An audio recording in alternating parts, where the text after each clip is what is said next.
Boa noite, queridos. Deus abençoe a vida de vocês. Vamos para mais um culto aqui de adoração e exaltação do nome de Jesus. Que o Senhor fale ao teu coração, que o Senhor esteja presente aí na tua casa, na tua família, na tua vida, que o Deus seja exaltado aí aonde você estiver. Amém? Hoje nós vamos falar sobre você é um exemplo para os outros. Você é um exemplo para os outros.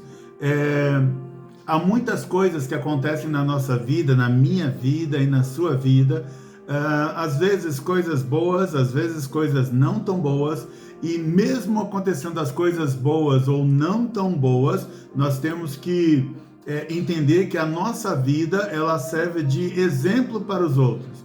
Às vezes acontecem coisas ruins conosco e nem por isso essas coisas estão fora do controle de Deus, fora da ação de Deus, e nem por isso deixa de ser uma oportunidade da gente demonstrar o que é verdadeiramente ser cristão para os outros. Então, você é um exemplo para os outros. Um texto aqui que eu creio que Deus me mostrou hoje, não é um texto que você vai falar, uhul, que texto legal, mas é a Bíblia, né? É a palavra de Deus.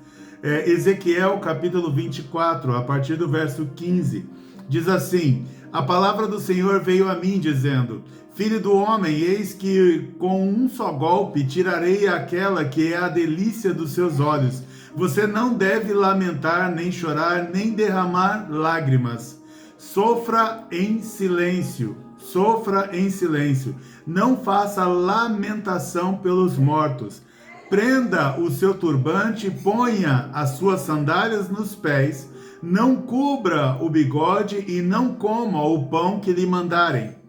Falei ao povo pela manhã e à tarde minha mulher morreu. Na manhã seguinte fiz como me havia sido ordenado. Então, Ezequiel ele está falando aqui que ele recebe uma palavra de Deus.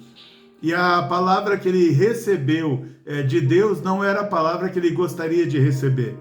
E Deus diz para ele num só golpe, ou seja, Deus diz para ele que de forma de repente, ele tirará a delícia dos seus olhos. E nesse caso aqui, a delícia dos olhos do profeta Ezequiel era a sua esposa.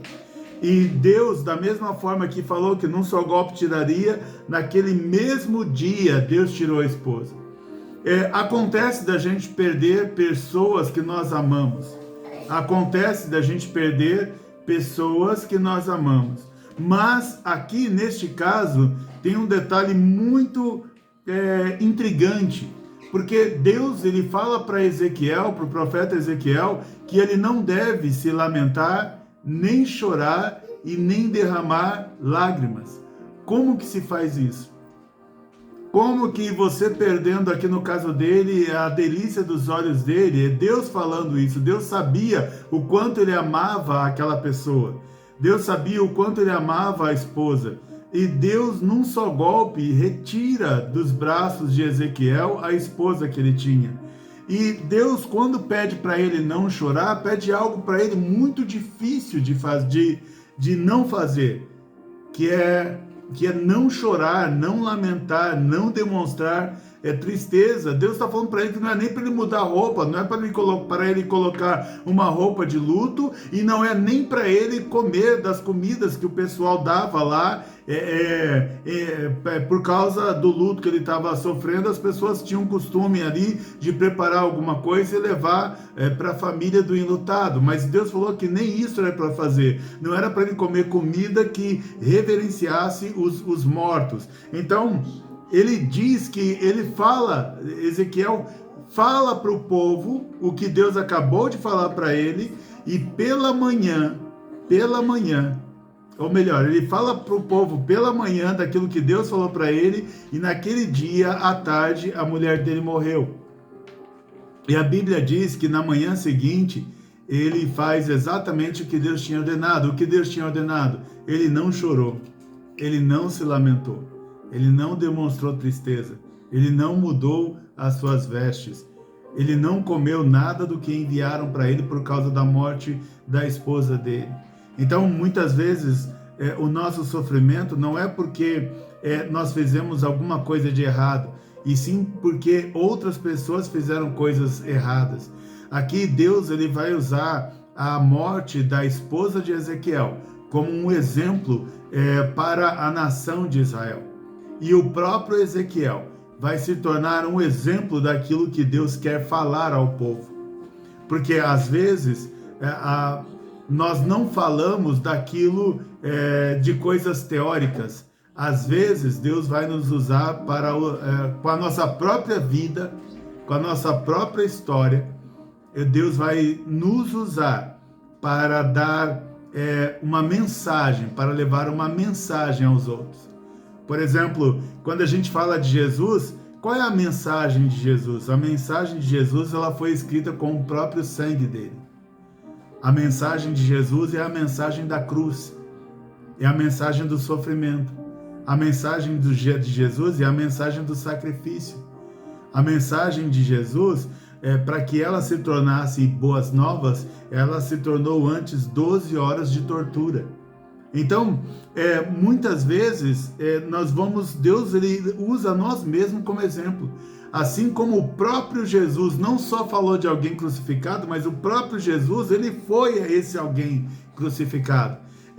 A mensagem estava escrita na vida dele. Paulo diz que ele carregava as marcas de Cristo, ou seja, Paulo também está dizendo assim, que a vida dele, as marcas no corpo dele já servem de mensagem para aquele que vai ouvir. Ezequiel, então, ele perdeu a esposa por causa do pecado dos outros, e Deus queria mandar uma mensagem, e a mensagem era através da vida do próprio profeta, através da vida literal da esposa do próprio profeta.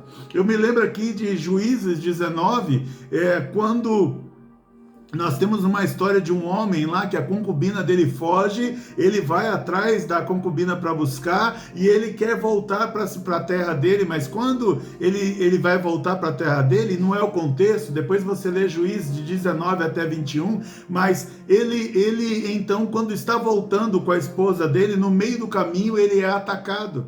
E quando ele é atacado no meio do caminho, a esposa dele é abusada por vários homens, e ela foi tão abusada que acabou morrendo. Este homem então pega a esposa dele, esquarteja em 12 pedaços e manda cada pedaço do corpo dela para as 12 tribos de Israel. E ele manda como uma mensagem: olha o que aconteceu comigo quando eu pensei que estaria seguro no meio das tribos de Israel, pensando que nas tribos de Israel eram pessoas de bem. Então, esse homem, numa história que eu tenho dificuldade para compreender muita coisa nela, mas este homem, ele envia ali os pedaços, o próprio corpo da mulher dele se torna a mensagem que deveria ser dado, ser entregue àqueles povos, àquelas pessoas. Então, muitas vezes nós somos o testemunho vivo, né? O próprio sacrifício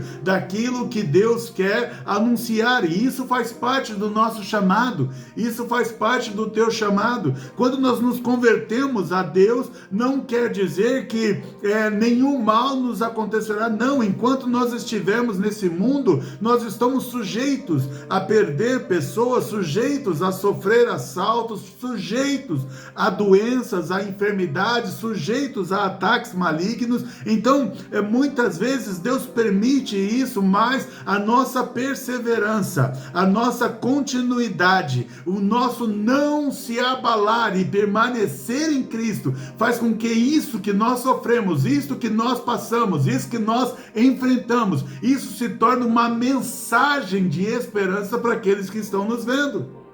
Para aqueles que estão nos vendo.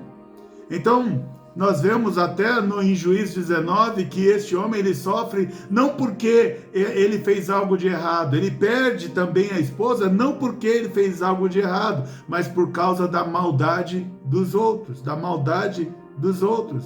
Então, mesmo com todo o sofrimento, Deus diz para Ezequiel que não é para demonstrar tristeza, que não é para você demonstrar tristeza aos outros, é para você continuar fazendo aquilo que foi chamado para fazer, é você continuar de pé, é você demonstrar que Ezequiel perdeu a esposa, mas Ezequiel não perdeu o Deus que está sempre com ele, amém? Então às vezes nós perdemos algumas coisas, mas às vezes até Deus permite que o inimigo tire de nós algumas coisas, mas eu quero que você guarde no teu coração de que o Senhor, o teu Deus, isso ele não pode tirar.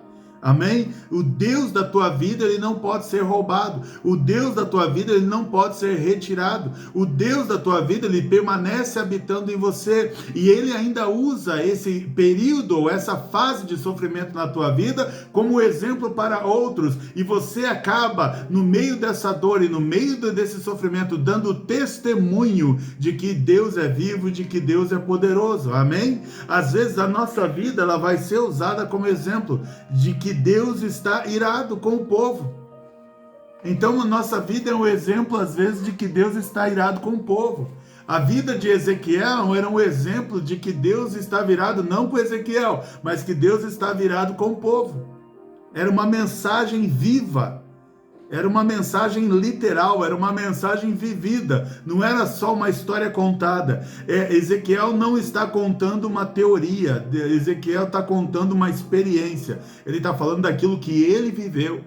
E nós sabemos que uma mensagem, quando você prega ela na teoria, ela tem um valor, mas quando você prega essa mesma palavra na experiência, na vivência, na intimidade com Deus, essa mesma palavra, ela tem um poder diferente sobre a vida dos outros. Quando você diz que conhece a história de uma prostituta que se converteu ao Senhor, e você dá o testemunho da transformação de vida dela, isso tem um peso para as pessoas. Mas quando você é a prostituta e você mostra que teve uma transformação de vida e dá esse testemunho à pessoa, o poder do seu testemunho é muito maior do que você contar o testemunho dos outros, amém? Amém? Ezequiel 24, a partir do 19, diz assim: então o povo me perguntou, você não vai nos explicar o que significa para nós isso que você está fazendo? Ou seja, você não demonstrando luto pela morte da sua esposa? Então Ezequiel respondeu ao povo: a palavra do Senhor veio a mim dizendo,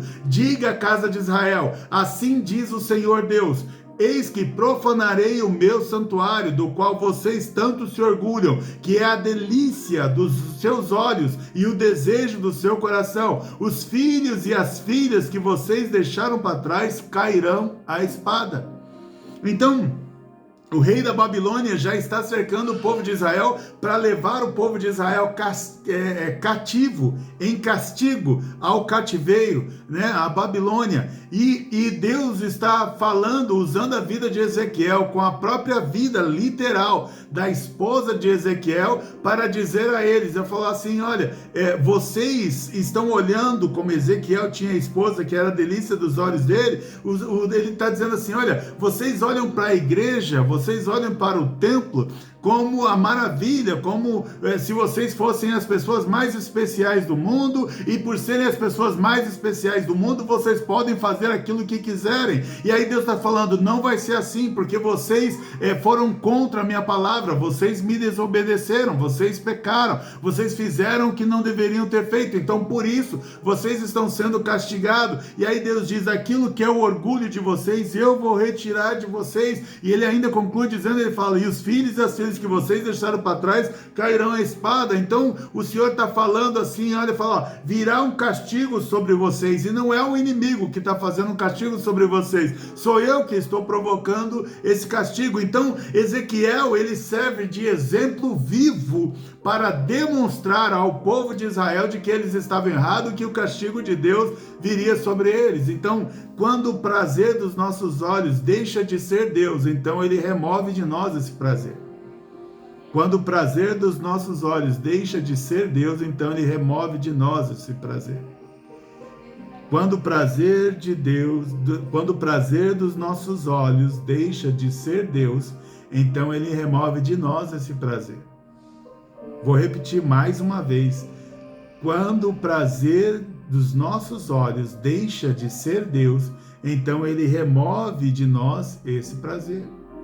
Ezequiel, ele perdeu aquilo que mais amava, não por causa dele, mas para ser um exemplo aos outros. Tem coisas que você tem vivido, não porque você é uma pessoa má, não porque você tenha feito muitas vezes coisas ruins, mas que Deus está usando você como exemplo para os outros.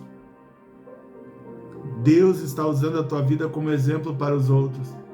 Você fala assim, puxa pastor, eu não entendo esse tipo de exemplo não, porque eu estou sofrendo para demonstrar aos outros que eu sou uma mensagem de Deus. Às vezes porque Deus vai mostrar para os outros que a tua vida, o teu coração não está nas coisas que você tem ou deixa de ter aqui na terra, mas Deus vai mostrar para os outros que você continua fiel a Ele mesmo quando te tiram tudo, mesmo quando você não tem mais nada. Ezequiel perdeu aquilo que mais amava para se tornar um exemplo, e às vezes você perde as coisas que você ama, mas Deus está usando você como um exemplo. E eu tenho certeza que esse tempo de você perder e de Deus usar você como exemplo, muitas vezes com dores, isso aí é temporário. Então, Deus ele está usando o exemplo de que Ezequiel, mesmo perdendo aquilo que ele mais amava, ele permaneceu fiel a Deus. Então, mesmo que tire a alegria dos olhos dele, ele continuou crendo de que Deus era com ele, de que Deus tinha um propósito naquilo tudo. Então, quando a gente tem uma perda, quando a gente perde algo muito importante para a nossa vida, às vezes nós estamos sendo avaliados por Deus se nós vamos murmurar, se nós vamos reclamar, se nós vamos xingar a Deus, se nós vamos colocar a culpa sobre Ele. Enfim, Deus ele vai olhar para ver o que está dentro do nosso coração e nós vamos demonstrar, porque eu creio que eu e você, nós somos exemplos para os outros. Nós vamos mostrar para todos eles de que o nosso coração não está em pessoas, o nosso coração não está em ministério, o nosso coração não está em nada disso, o nosso coração está em Deus. Então Deus ele confirmou, por exemplo, em Abraão, se o coração de Abraão estava nele ou estava no filho Isaac. Quando Deus pede para Abraão entregar Isaac, e Abraão prontamente se prepara para entregar Isaac, Deus então fala, não precisa.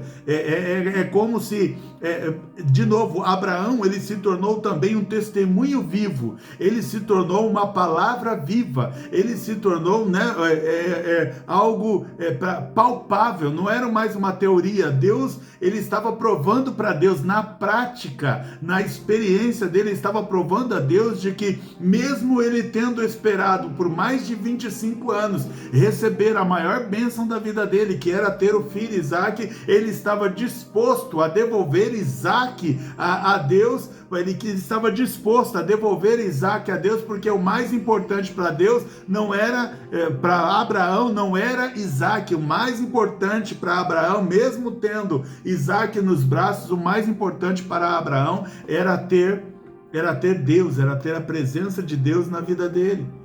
Então, muitas vezes Deus pode retirar de nós algo que cresceu demais nos nossos olhos. Então, às vezes, Deus ele pode tirar de nós um trabalho que a gente agora só sabe viver para o trabalho, só fala de trabalho e se esquece de Deus. Então Deus pode remover um carro, Deus pode remover uma moto, Deus pode remover uma televisão, Deus pode remover um ministério, Deus pode remover uma esposa, Deus pode remover um filho, Deus pode remover uma casa, Deus pode remover um templo. Ou seja, qualquer coisa que cresça nos nossos olhos mais do que a Deus, Deus pode remover essas coisas. Por quê? Porque os nossos olhos, o nosso coração, o prazer dos nossos olhos deve ser Jesus Cristo e não qualquer outra coisa, O povo ele estava sendo levado cativo porque eles já haviam trocado a glória do Senhor por outra. Eles haviam trocado a presença de Deus por um templo. Eles se vangloriavam porque tinham um templo. Alguns diziam assim, Deus não vai nos castigar porque a casa de Deus está aqui no nosso meio. Deus não vai nos castigar porque o templo da habitação dele está no nosso meio. Mas Deus ele não se importava com o templo. Antes do templo vinham as pessoas. Então, se para Deus as pessoas eram mais importantes do que aquela suntuosa construção, então Deus esperava também que ele fosse mais importante para as pessoas do que qualquer coisa que eu ou você tivéssemos aqui na nossa vida. Não pode haver nada mais importante na nossa vida do que o Deus em nossa vida. Não pode haver nada mais importante na nossa vida do que Deus na nossa vida. Deus vem primeiro. Essa semana um missionário americano orou por mim e uma das coisas que ele fez, que ele falou para mim, ele falou primeiro Deus, depois ministério. Primeiro, e ele falou 3 vezes, primeiro Deus, depois ministério. Primeiro Deus, depois ministério. Então Deus, ele tem que vir sempre em primeiro lugar na nossa vida. Não existe no mundo, não existe na criação, não existe nada mais importante do que Deus. Então o prazer dos nossos olhos não pode estar nas coisas que vemos e que temos, mas o prazer dos nossos olhos deve estar em Deus. Quando você troca isso, Deus por ciúme, Deus por zelo, ele então retira isso de nós para que a gente volte a olhar para Ele. Ezequiel 24, 22, 24 diz assim: vocês farão o que eu fiz. Ezequiel está falando para o povo: não cobrirão o bigode, nem comerão o pão que lhes mandarem, manterão o turbante na cabeça e as sandálias nos pés, não irão lamentar, nem chorar, mas serão consumidos nas suas maldades e gemerão uns pelos outros. Assim, Ezequiel será um sinal para vocês. Tudo o que ele fez, vocês também farão. Quando isso acontecer, vocês saberão que eu sou o Senhor Deus. Quando isso acontecer, vocês saberão que eu sou o Senhor Deus. Então nós devemos ser honestos com Deus. Às vezes nós perdemos um filho por causa das drogas, e isso não é culpa de Deus. O filho que escolheu as drogas, infelizmente. Às vezes nós podemos até passar um período de fome porque nós abandonamos a Deus. Isso aconteceu, por exemplo, na história da Bíblia. Isso aconteceu com o filho pródigo. Ele estava na casa de Deus, ele estava na casa do Pai. Ele tinha de tudo na casa do pai, ele tinha direito até à herança. Quando o pai não estivesse aqui, ele receberia a herança, mas de repente ele olhou para o mundo e ele desejou mais o mundo do que a casa do pai, e ele abandona o pai, ele exige que o pai dê a metade, porque tinha um irmão, a metade da herança dele, e ele foge. Ele vai viver a vida dele do jeito que ele quer, longe da casa do pai, e com o passar do tempo ele perde tudo que ele tinha, até que chega um momento que ele já está ali preparado para comer a comida dos porcos, preparado para comer a lavagem. E aí neste momento ele para pensar e ele fala: quando eu estava na casa do meu pai, nem os empregados da casa do meu pai comiam esse tipo de comida. E fala: então eu voltarei à casa do meu pai. E quando ele volta à casa do pai, a primeira coisa que o pai faz para alguém que está passando fome é preparar um banquete. Ele está falando assim: o banquete sempre esteve preparado para você, mas você que saiu da casa do pai. Então, muitas vezes nós temos que ser honestos com Deus de que algumas coisas acontecem na nossa vida, não porque Deus está nos castigando, não porque Deus está fazendo algo que a gente não gosta. Não, muitas vezes as coisas acontecem na nossa vida porque nós estamos fazendo as coisas que não deveríamos fazer, porque nós estamos em desobediência, assim como o filho pródigo estava. Mas no momento que o filho pródigo se arrepende e volta para a casa do pai, e volta ali para o domínio ali do pai, ele percebe que havia perdido um bom tempo da vida dele. Então nós permanecemos na casa do pai, nós permanecemos em obediência a Deus, porque nós sabemos que Deus, ele tem tudo aquilo que a gente precisa. Ele diz para Davi: eu prepararei um banquete diante dos teus inimigos. Ou seja, nem o inimigo terá sucesso quando você estiver na presença e na casa do pai, mas você precisa permanecer na casa do pai.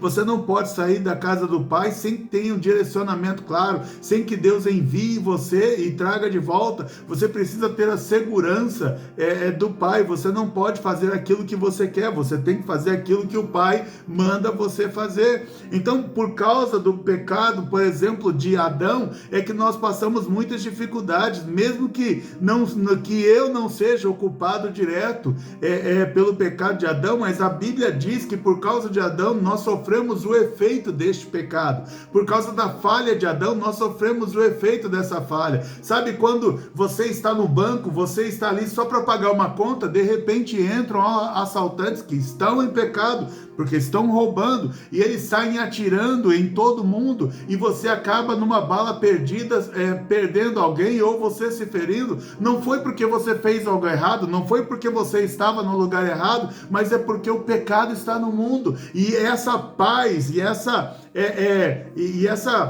liberdade que às vezes nós queremos, e essa, como é que se diz? Tem uma palavra certa, mas que não vem agora ao meu coração, mas sabe, nós queremos ser intocáveis, nós queremos andar assim, nós pensamos às vezes que estar com Deus é assim, nada vai acontecer mais de mal na nossa vida. Não, mas enquanto estivermos aqui, essas coisas podem acontecer, porque estamos no mundo. E Deus, Jesus, quando orou por nós, ele falou: Pai, eu peço que não lhes tire do mundo, mas afaste o mal. Então, você ainda precisa compreender e entender que as coisas ruins que acontecem na nossa vida ainda são as menores, porque ainda estamos debaixo da proteção de Deus, mas que se não tivéssemos debaixo da proteção de Deus, essas coisas poderiam ser piores. E o cuidado que a gente tem que tomar na nossa vida não é se acontece algo bom ou ruim aqui na terra, mas o cuidado que nós temos que ter na nossa vida é que se acontecer algo, de eu, por exemplo, morrer, para onde eu vou? Se você morrer hoje, para onde você vai? Então Jesus Cristo, ele morreu na cruz para dar a certeza para nós de que nós temos a oportunidade de, quando morrer aqui na terra, nós vamos viver com ele para sempre. E lá, com certeza, não haverá mais nenhuma dor, nem lágrima, nem pranto, não haverá sofrimento, não haverá nada que te dê tristeza, porque não haverá tristeza lá nos céus. Mas enquanto estamos aqui, às vezes nós vamos passar por algumas coisas, e Deus espera que, ele declara que no mundo tereis aflições, mas tem de bom ânimo, porque eu venci o mundo, de Jesus. Então ele está declarando que nós teremos de vez em quando algum tipo de aflição.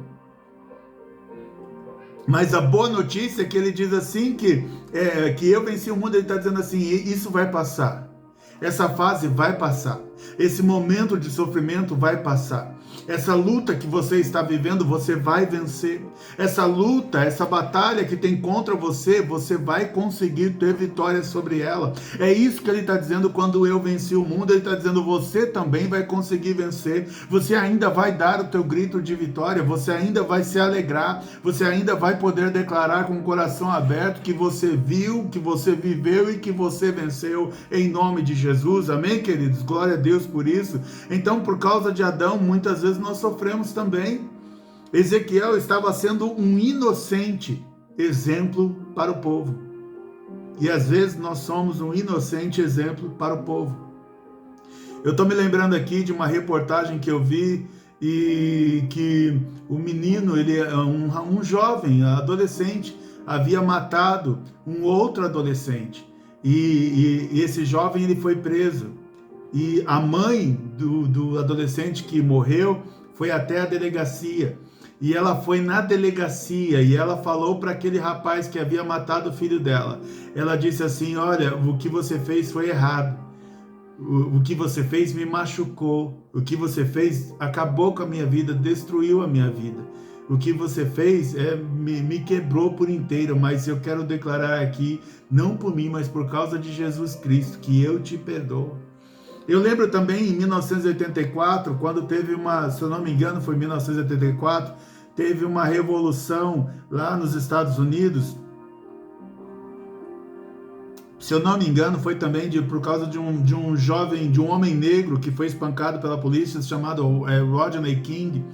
E eu lembro no tribunal, eu vi na televisão um caminhoneiro loiro, ele parou a carreta dele na avenida, que os homens, os negros, estavam quebrando tudo, por causa da injustiça, no caso do Rodney King, e foi uma injustiça mesmo. Mas esse homem do caminhão, de loiro, de cabelo comprido, ele não tinha nada a ver com aquilo que estava acontecendo, e de repente um jovem negro pegou uma pedra gigante e tacou na cabeça dele. Isso foi filmado, eu vi, e depois eu li no livro de Philip Yancey, da Maravilhosa Graça, eu li no livro de que quando estava no tribunal, e esse jovem negro estava sendo julgado, e ele ia ser condenado, então este homem loiro, ele se levantou ali no meio daquelas pessoas, e ele declarou assim, falou: olha, eu queria perdoar. Ele disse para a mãe daquele menino: eu perdoo o que o seu filho fez e eu retiro a queixa. Eu perdoo o que o seu filho fez e eu retiro a queixa. Então, tanto a mãe na delegacia, quanto essa mãe no tribunal, quando esse homem loiro se levantou e disse: eu perdoo o que seu filho fez, ele retirou a queixa, então essa mulher desmaiou. Ou seja, tanto este homem loiro com a cabeça maltratada por uma pedrada, com cicatriz de uma pedrada, quanto essa mãe que teve um menino morto, eles se levantaram no momento de maior dor deles, eles se levantaram no momento de maior sofrimento, e nesta hora em que eles podiam então poder condenar o próximo, que ele podia condenar os seus algozes, que eles podiam condenar as pessoas que trouxeram uma grande ferida e uma grande dor para eles, nesse momento, assim como Ezequiel, eles se levantaram, eles não choraram, eles não demonstraram tristeza, mas eles foram abrir o coração e declararam perdão. É neste momento em que Deus usa a nossa vida como um testemunho vivo. É neste momento em que você se torna um exemplo para os outros. Eu quero dizer e eu quero deixar claro esta noite que a sua vida, por mais doída que seja e por mais atormentada que seja, Deus está usando a tua vida como um exemplo para os outros. Você é um exemplo para os outros. Você é um exemplo, às vezes, inocente para os outros. Você é, às vezes, uma vítima, um inocente, mas que Deus usa a tua vida para dar exemplo aos outros, que mesmo em meio à injustiça, você se levanta e declara o perdão. Ezequiel 24:25 diz: filho do homem, no dia em que eu lhes tirar o objeto do seu orgulho, a sua alegria e a sua glória, a delícia dos seus olhos e o desejo do seu coração, bem como os seus filhos e as suas filhas. Então, às vezes nós seremos usados como exemplo do que é servir Cristo verdadeiramente. Aí você pensa: pastor, mas isso é pesado demais, isso é duro demais. Pesado demais foi o que Deus fez por minha causa e por sua causa, porque ele tinha um filho único, ele só tinha um filho lá com ele, ele só tinha um companheiro com ele, e ele pega aquilo que ele mais amava, ele pega o único filho que ele tem, e ele entrega a terra, ele entrega para a morte, ele permite que o filho dele se torne um sacrifício. Imagine o sacrifício de Jesus. Deus poderia apertar um botão e fazer parar o sacrifício a qualquer momento, mas ele sabia que para que eu e você tivéssemos perdão dos nossos pecados, para que eu e você pudéssemos ter salvação em Cristo Jesus, para que eu e você pudéssemos ter a oportunidade de vida eterna, ele sabia que o filho dele precisaria entregar a própria vida. Então, quando nós pegamos a Bíblia, quando nós lemos a Bíblia, nós vemos que a Bíblia, ela também não é teoria, ela é o amor de Deus na prática, ela é um exemplo de amor, porque exemplo de amor não é o que nós sentimos pelos outros, exemplo de amor é o que nós fazemos pelos outros. E Deus, ele não disse que nos amava, não. Deus, ele entregou o próprio filho para provar para nós que ele amava, que ele nos amava, que ele me amava, que ele te amava. Então, às vezes, nós seremos usados como exemplo do que é servir a Cristo verdadeiramente, para as pessoas olharem para ele: por que ele não desiste? Por que ele não para? Por que ele não entrega, não tira a camisa logo? Por que ele não levanta a toalha logo? Porque ele já não bate aí os 3 vezes no chão logo e declara que perdeu? Então, as pessoas estão o tempo todo esperando que você seja um derrotado. As pessoas estão o tempo todo olhando para você perder, e aí quando ela vem em você, elas estão dizendo: agora ele perdeu, agora nós matamos ele, agora nós destruímos ele. Satanás então está batendo palma, Satanás já está fazendo festa, mas aí então quando todos pensam bênção que ele vem a público, que ele vem até o povo para dizer assim, eu desisto, pensando que Ezequiel ia falar assim, Deus tirou a minha esposa, então para mim chega dessa brincadeira. Então Ezequiel diz, eu sou um exemplo para você, e eu sou uma carta viva para você, eu sou as escrituras vivas, né, para você, eu sou um exemplo daquilo que você deve fazer, porque eu estou mostrando para você de que eu sou fiel a Deus, independente daquilo que eu vivo. Então nós temos que ser um testemunho vivo para Deus, é fazer essa demonstração pública de que Deus é maior do que aquilo que você tem ou deixa de ter. É fazer uma declaração pública de que Deus é maior do que aquilo que você tem ou deixa de ter.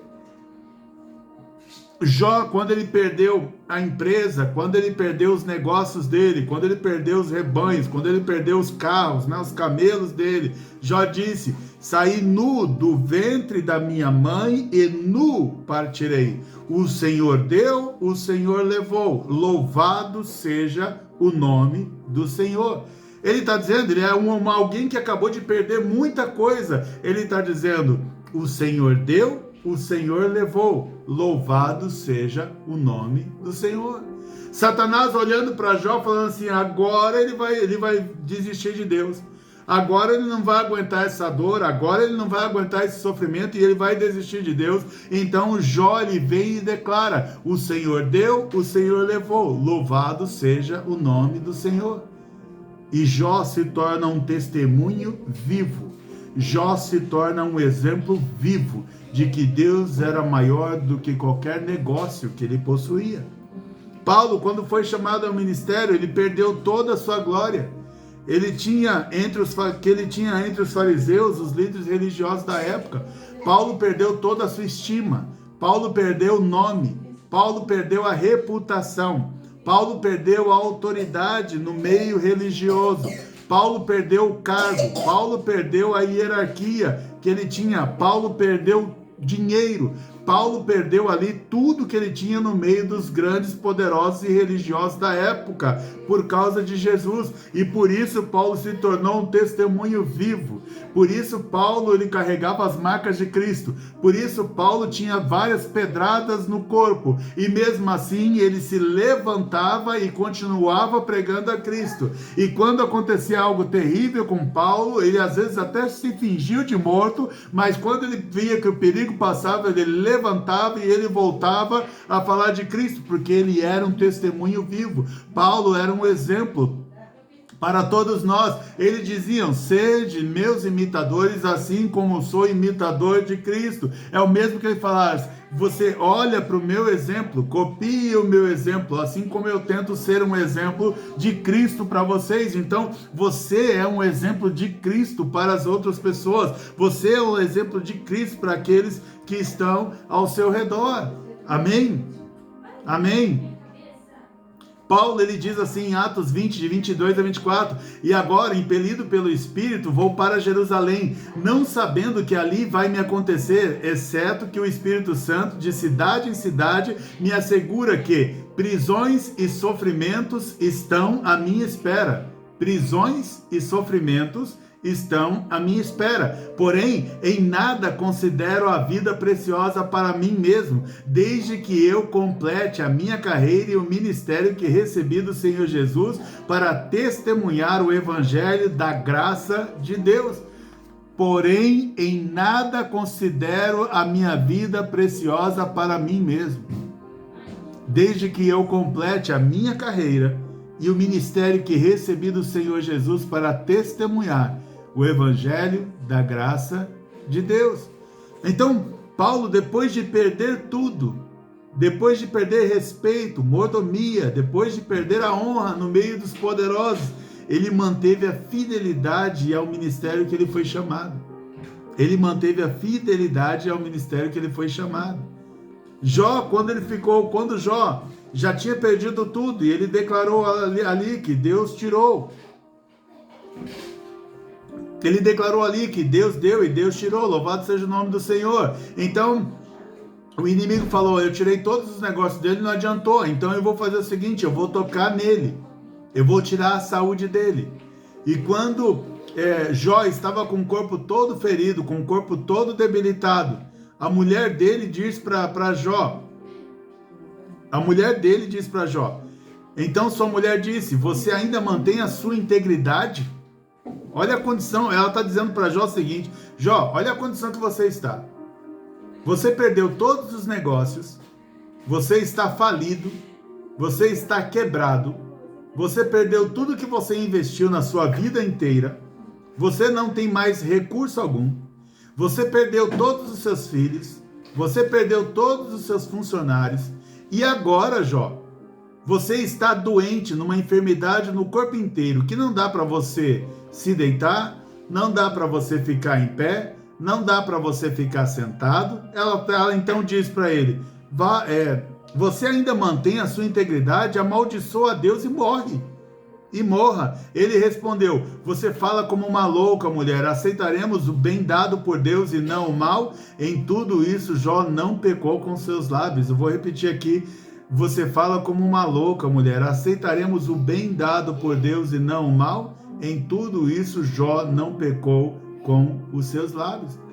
Paulo nos ensina que ele aprendeu a se adaptar em toda e em qualquer circunstância. Então ele se adaptava. Quando as coisas iam bem, ele vivia de um jeito. Quando as coisas iam mal, ele vivia de um outro jeito. Quando as coisas vinham bem, ele recebia muita coisa. Quando as coisas iam mal, ele recebia pouca coisa. Mas em nenhum momento você vê ele reclamando. E em todos os momentos da história da vida dele, você vê ele dando glória a Deus. Jó está doente, mas ele fala assim, aceitaremos o bem dado por Deus e não o mal. Em tudo isso ele não pecou.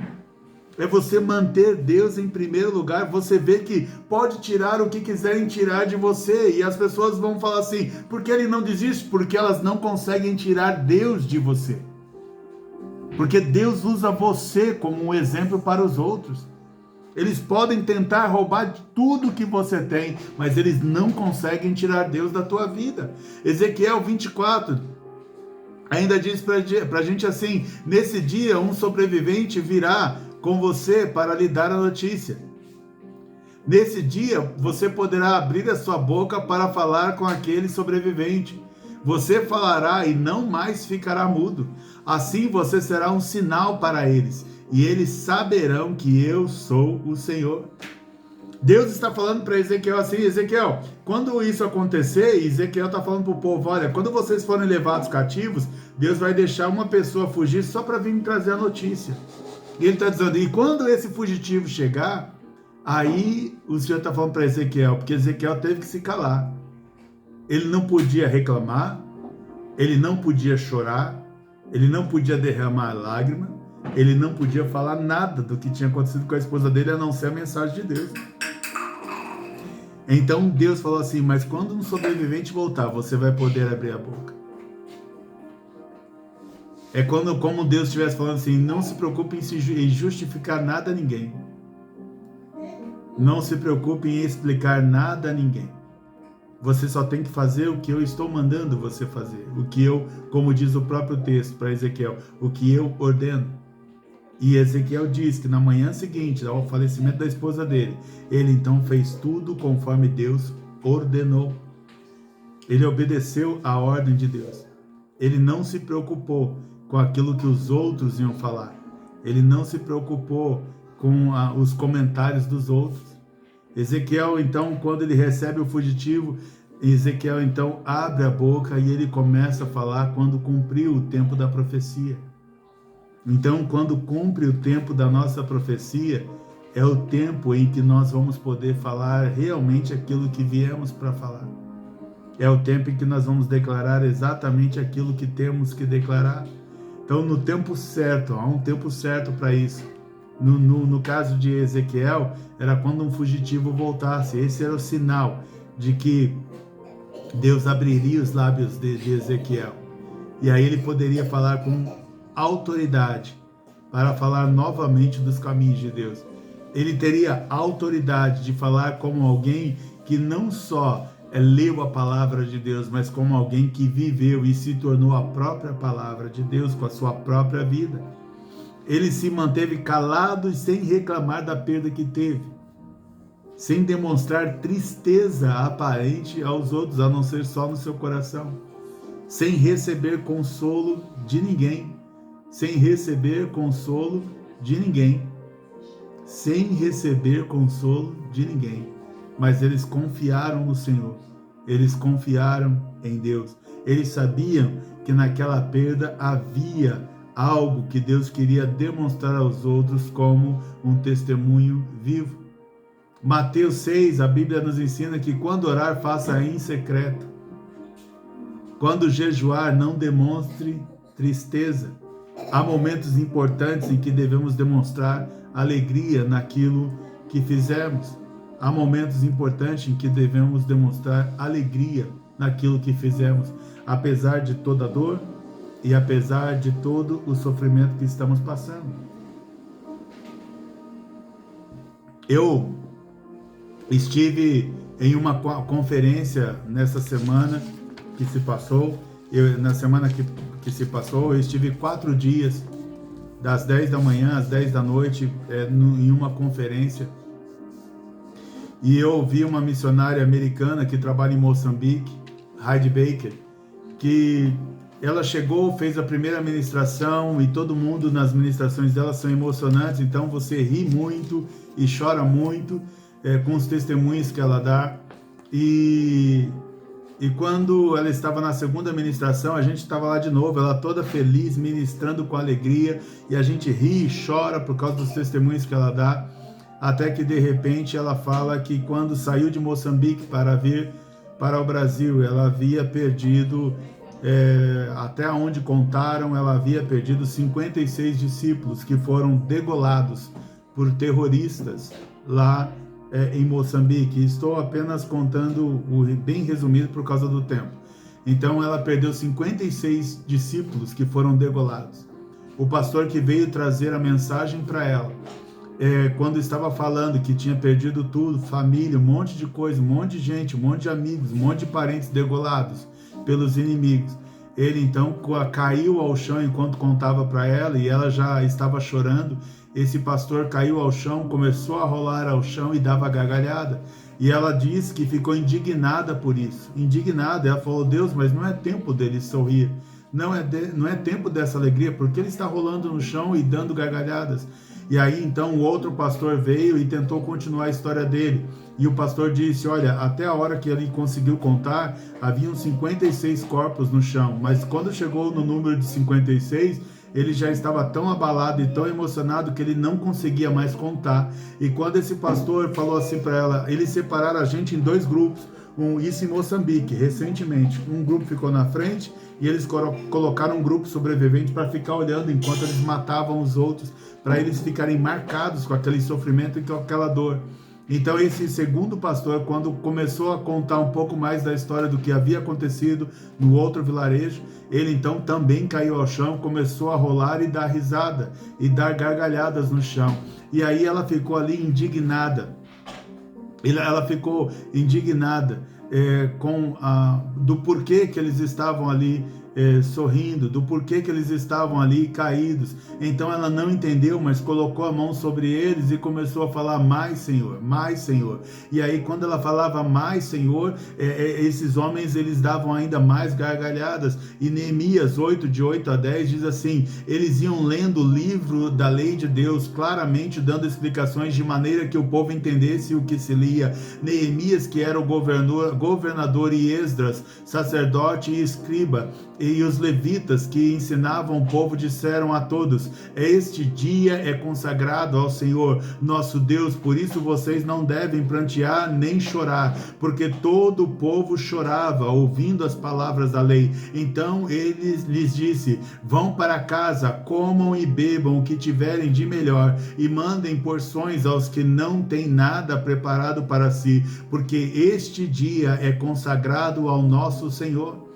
Então, Heidi Baker, ela viu aquela situação e Deus trouxe à memória dela esse texto, que ele finaliza dizendo assim: portanto, não fiquem tristes. E Deus estava ali, ela estava indignada com aquela situação, porque ela falava para Deus: Deus, porque eles estão rindo numa tragédia dessa? Deus, não é tempo de alegria. Deus, não é tempo de alegria. E aí esse texto veio ao coração dela: portanto, não fiquem tristes, porque a alegria do Senhor é a força de vocês. Em outra versão diz: a alegria do Senhor é a nossa força.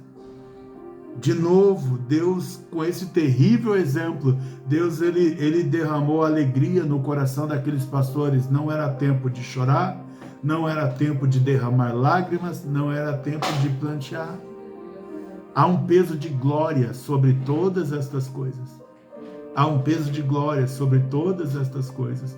A Bíblia diz para a gente em 2 Coríntios 4, de 8 a 18, a Bíblia diz: em tudo somos atribulados, porém não angustiados. Ficamos perplexos, porém não desanimados. Somos perseguidos, porém não abandonados. Somos derrubados, porém não destruídos. O Senhor está falando assim: ainda que te derrubem, você não está destruído. Você talvez esteja caído ao chão, talvez você esteja até ferido, talvez realmente te deram uma rasteira, mas o Senhor está falando assim: mas você não foi destruído. Se o Senhor está falando assim, não foi destruído, Ele está dizendo que mesmo derrubado, mas você não foi destruído. O Senhor está falando assim: você ainda tem condições de se levantar. Eu mantive a tua vida, então você tem condições de se levantar. Levamos sempre no corpo o morrer de Jesus, para que também a vida dele se manifeste em nosso corpo. Ou seja, nós somos, de novo, testemunhos vivos da palavra de Deus. Nós somos uma carta de Deus enviada ao povo.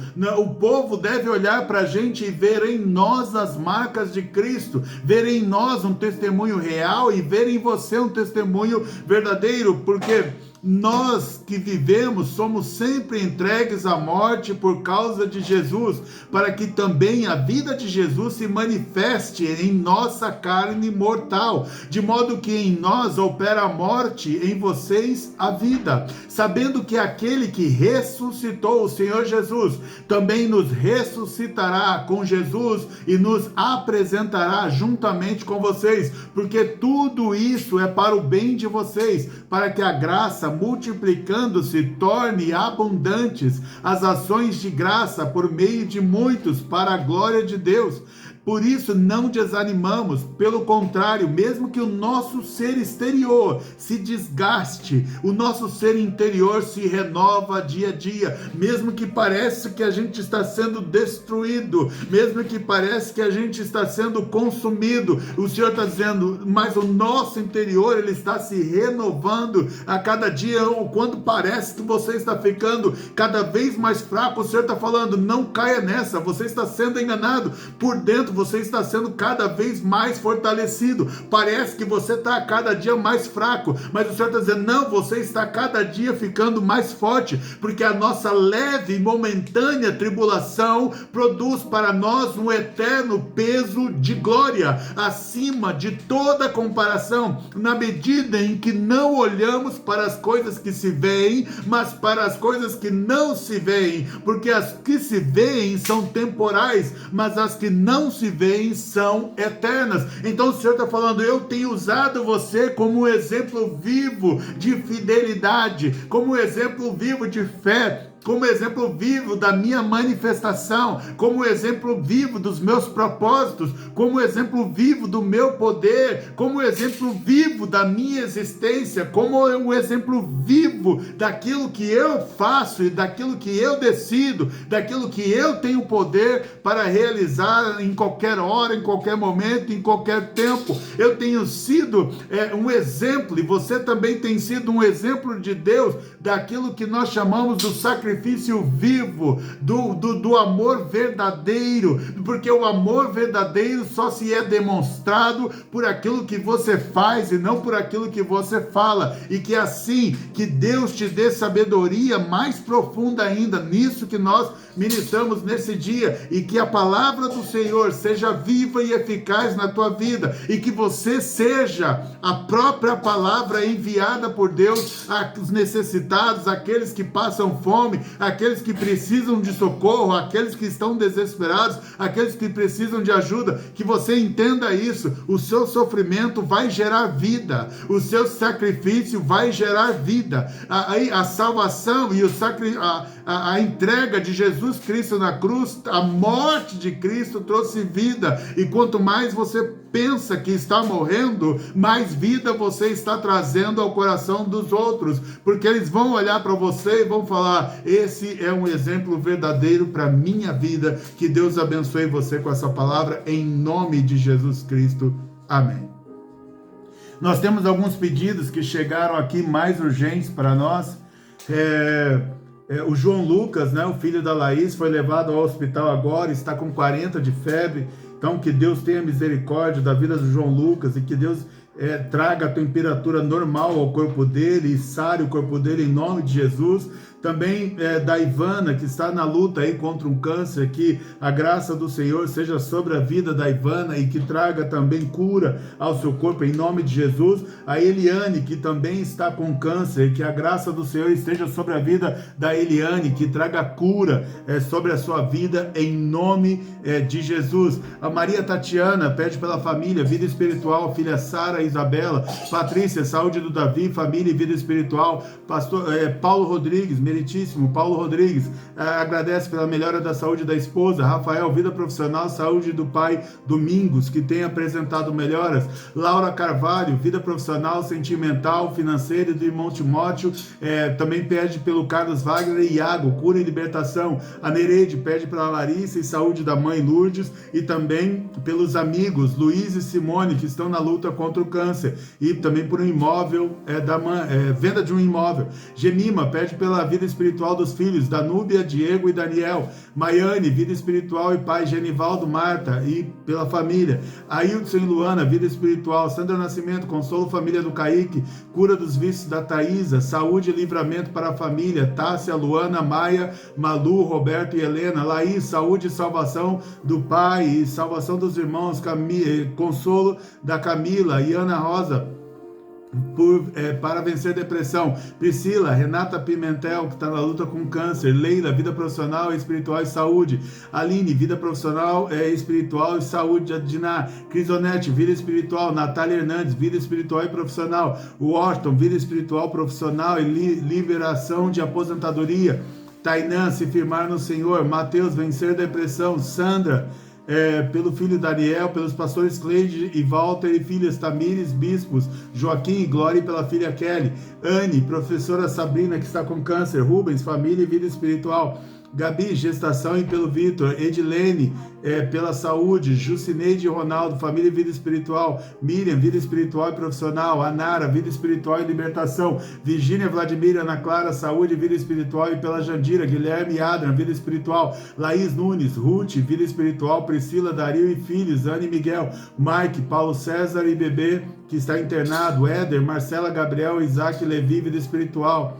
Isabela, saúde da mãe Gabriela, na luta contra o câncer. Elaine, vida espiritual, saúde, vida profissional. Graziele, vida espiritual e saúde. Mariana, vida espiritual, Guilherme, Pedro, Joelma e Milton Pai. Edson, causa na justiça, vida espiritual do Emanuel. Robson e Fernanda, Heloísa, Benjamin, vida espiritual. Sandra, pela Débora, vida espiritual. César, vida espiritual. Michel, saúde e vida espiritual. César de Sá, vida espiritual. Isabel Gomes, família e Cláudio, vida espiritual. Bruno e João Vitor, vida espiritual. Fabiano, vida espiritual e família. Carla, Éder, Ana Júlia, saúde e vida espiritual. Peterson, família, vida espiritual. Que Deus abençoe a vida de cada um de vocês, em nome de Jesus, hoje e sempre. Amém.